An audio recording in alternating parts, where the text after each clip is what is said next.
Oh, howdy, friends! Did you know that God is always at work for the good of everyone who loves Him? That's right, little buckaroos. It's time to giddy up and spend some mighty fine time with friends, Dusty, Dallas, and Billy the Bandit for barrels of fun in Tumbleweed Canyon as we dive into this new series and discover that God loves us and has a special purpose for each one of our lives. Woo doggy! Grab your boots and let's get gussied up as we get ready to head way out west. Last week on Way Out West, a hoity-toity railroad tycoon has convinced the mayor of Rowdytown to force all his townsfolk to spend their days working on a railroad. Town Sheriff Dallas and her cousin Dusty want what's best for the people, so they're headed way out west to Tumbleweed Canyon to find a better life for the folks of Rowdytown. They thought they got out of Dodge just in time, but Mayor Rowdy won't let them leave that easily. He sent a bandit to follow them way out west.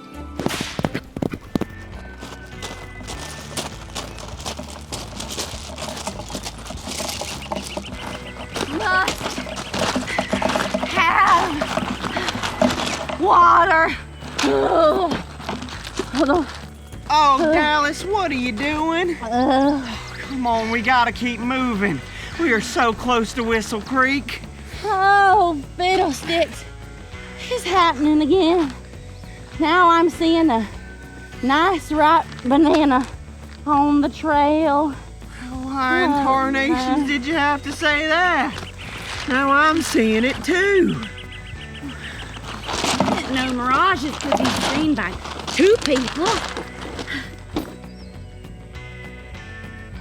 Unless my mind's playing crazy tricks on me. Now that you mention it, I thought the same thing. It's mine! No, it's mine! Hey! Stop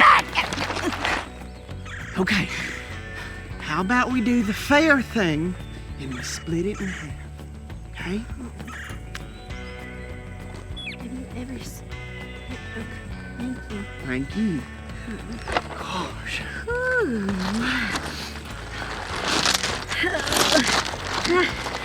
How do you think it got out here on the desert trail anyway? Who knows? Maybe some traveling ranger dropped it. Or maybe it was folks like us going out west in search of a better life. Too bad they couldn't have dropped two, huh? Yes, sir. That is too bad. All right. Come on, Sheriff. Gotta stand on up now. Here. All right.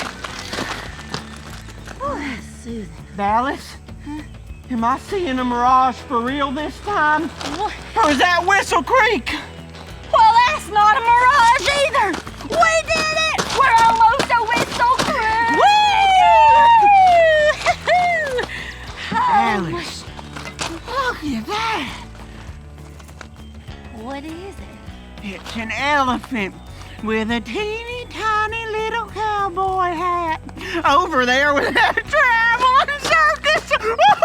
Have you ever seen such a thing? Hey, Mr. Elephant, I like your hat. I am not seeing an elephant. Now, I would say you might be experiencing a real mirage. No, I've never seen a real life circus. Can we go to the show? Please. Please. We gotta get you some water. Now, come on. Okay. Oh, Dallas, don't leave me. Don't leave me. Don't leave me, please.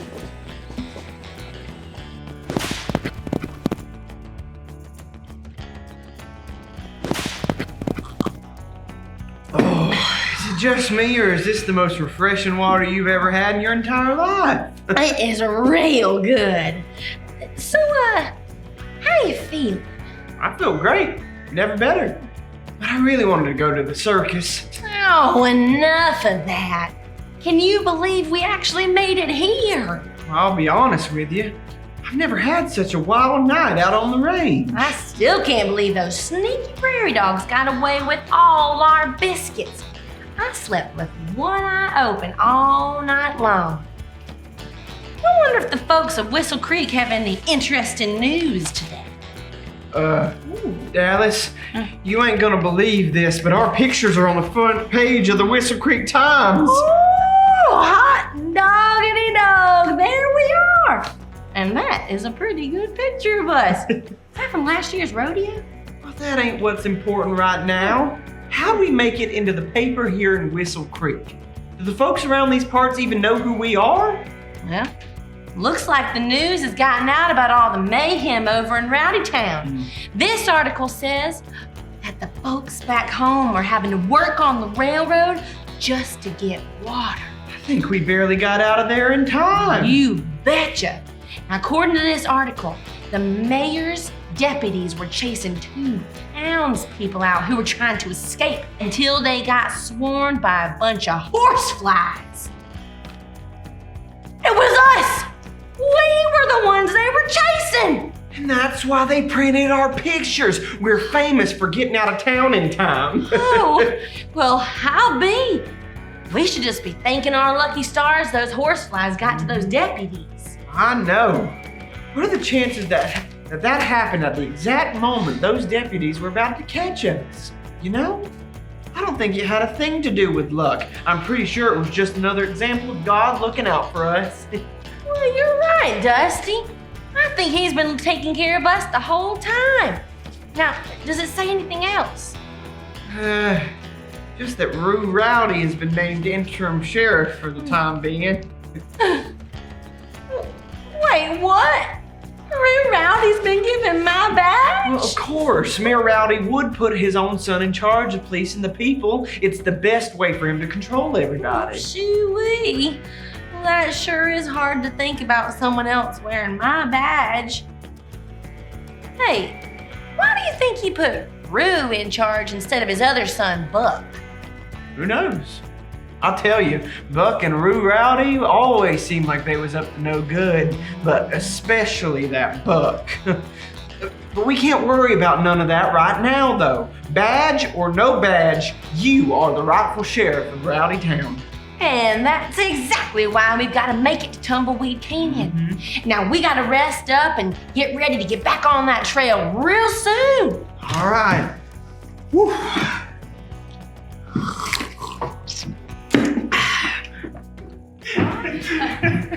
Oh, thank you. Hey guys. That was some good thinking, though. I'll fill up the canteens at the watering hole, and you head on down to the general store and see if you can find us some beans and biscuits. Oh, and then go exploring and see if you can find us a place to stay for the night. Right. We can head back out on the trail, sun up.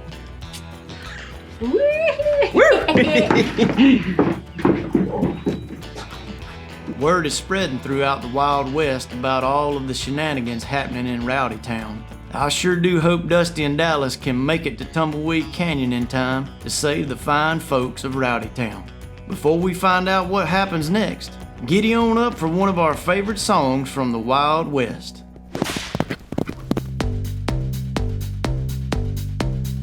Hey there, how do you do? We're headed out west, but we're waiting on you. Kick up your boots and join the fun. Just follow along, watch how it's done. We're headed out west, and we're all in this together. Giddy up, partner, it's time to go. We're headed out west like birds of a feather. Come on, get up, it's time to go.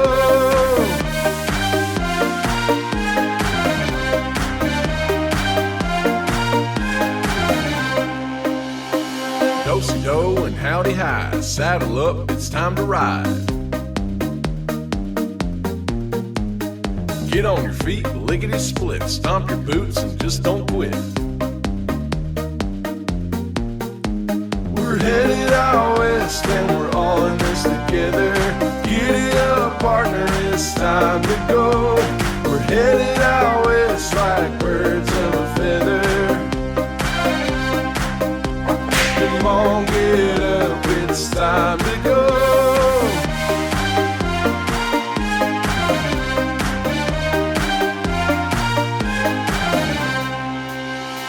Spin your lasso round and round. Come on, partner, let's get down.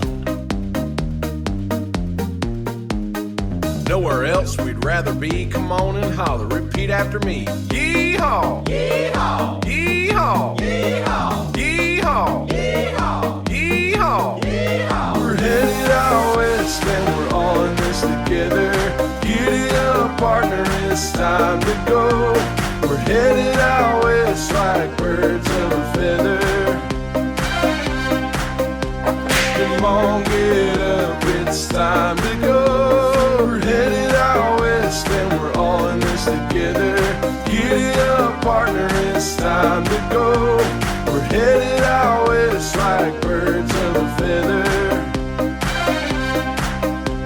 Come on, get up, it's time to go. Come on, get up, it's time to go.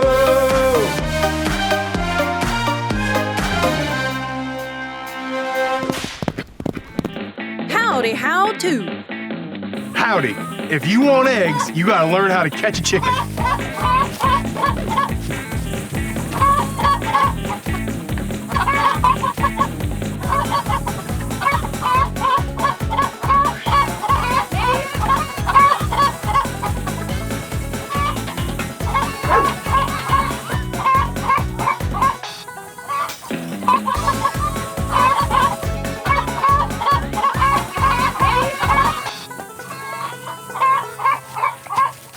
Well, there you have it. Good luck on the trail, cowboys and cowgirls.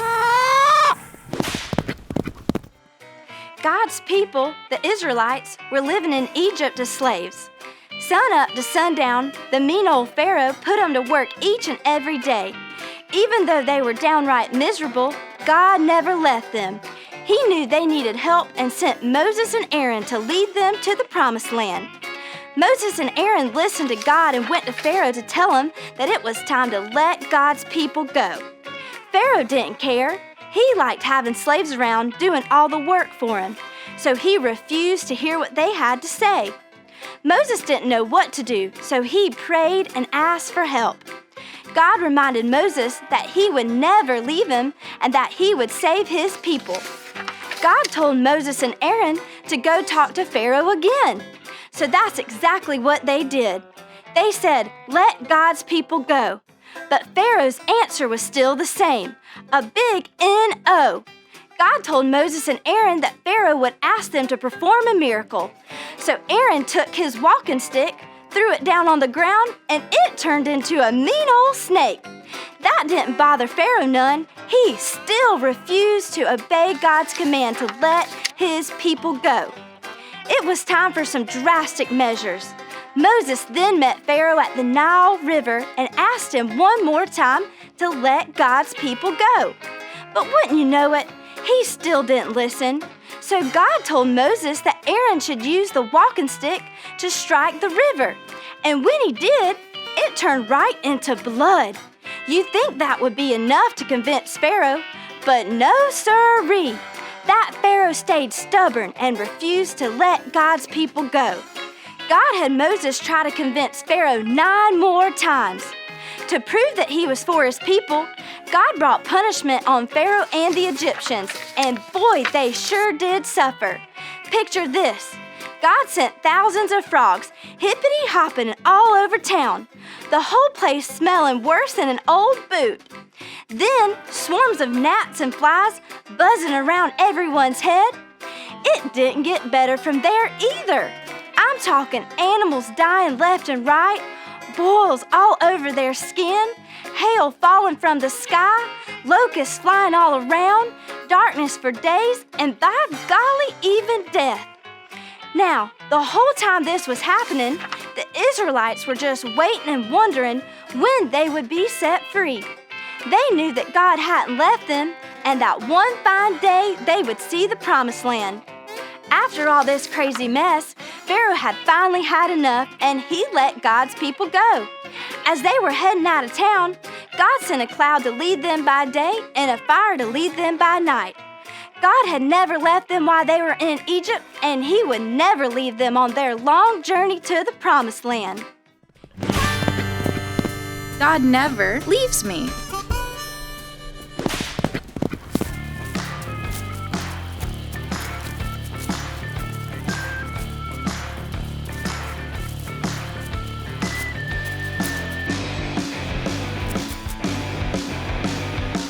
versus blue. 2 scorpions will try to be the first to make it outside of the circle. Let's hear some hooting and hollering as you cheer for your favorite scorpion.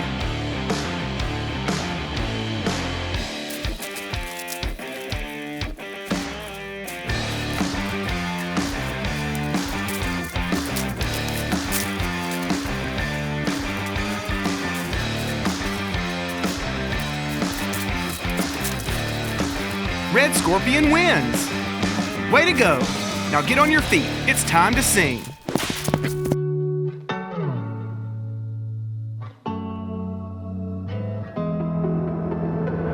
There's nowhere you won't go, nothing you won't do, no place that I could hide. You're always in pursuit. I'm never too far gone,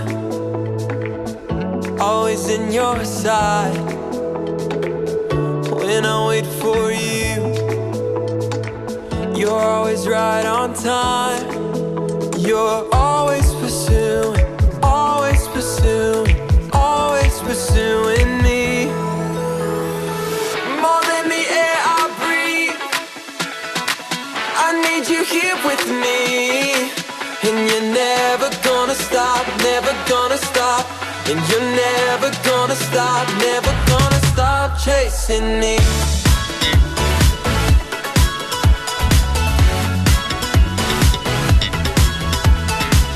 You made a way for me, opened up the door. Jesus, you have my heart, now and forevermore. You're always pursuing, always pursuing, always pursuing me. More than the air I breathe, I need you here with me. And you're never gonna stop, never gonna stop. And you're never gonna stop, never gonna stop chasing me. More than the air I breathe, I need you here with me. And you're never gonna stop, never gonna stop. And you're never gonna stop, never gonna stop chasing me.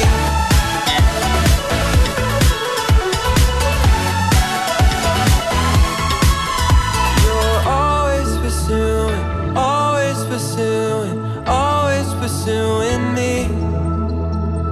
Your love is chasing, your love is chasing, your love is chasing me. You're always pursuing, always pursuing, always pursuing me. Oh, your love is chasing, your love is chasing, your love is chasing me. More than the air I breathe, I need you here with me. And you're never gonna stop, never gonna stop. And you're never gonna stop, never gonna stop chasing me. More than the air I breathe, I need you here with me. And you're never gonna stop, never gonna stop. And you're never gonna stop, never gonna stop chasing me. No, you're never, and you're never gonna stop, never gonna stop.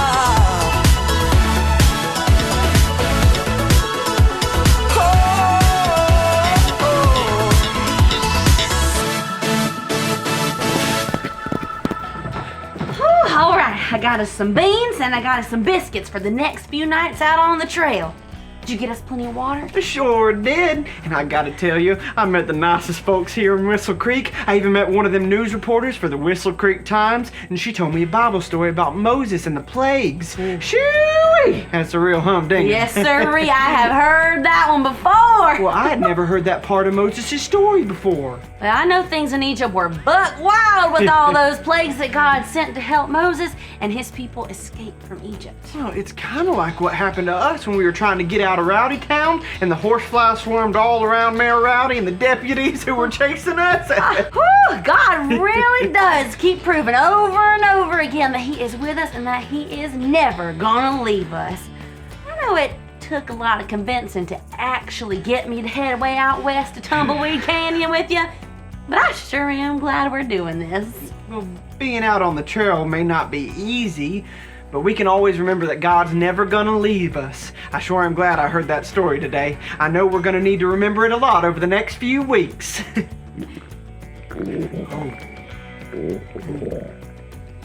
Hey, Dusty.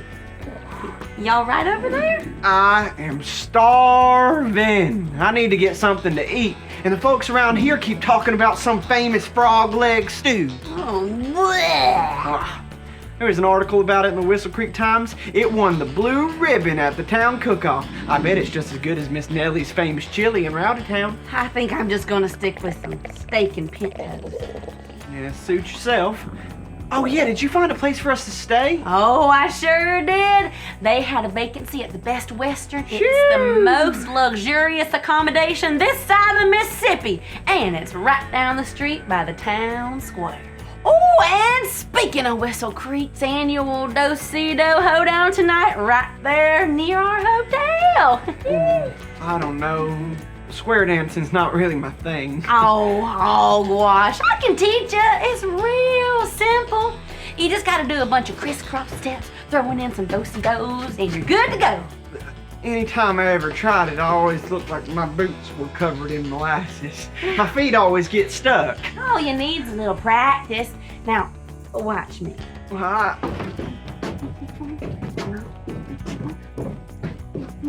I don't know. We'll promise you won't laugh. No, I promise. All right, here goes.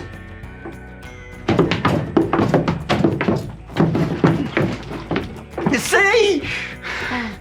Well, we got a little work to do, but it should still be fun. I'll go to the Do-Si-Do Hoedown, even if I can't do-si-do with the best of them. We'll still have a good time. Woo-hoo! Come on, let's go and get our dancing on. Right behind you. Things seem to be looking up for Dusty and Dallas. As they keep heading out west, they'll have to remember that God will never leave them, no matter how wild things get out on the trail. God never leaves me. For today's Rootin' Tootin' Review, we'll pan for gold to see if we can remember something we learned today. After hearing today's question, we'll start panning. When you see gold letters, call them out. See if you can guess the answer before they all unscramble. What was God's plan for Moses and the Israelites?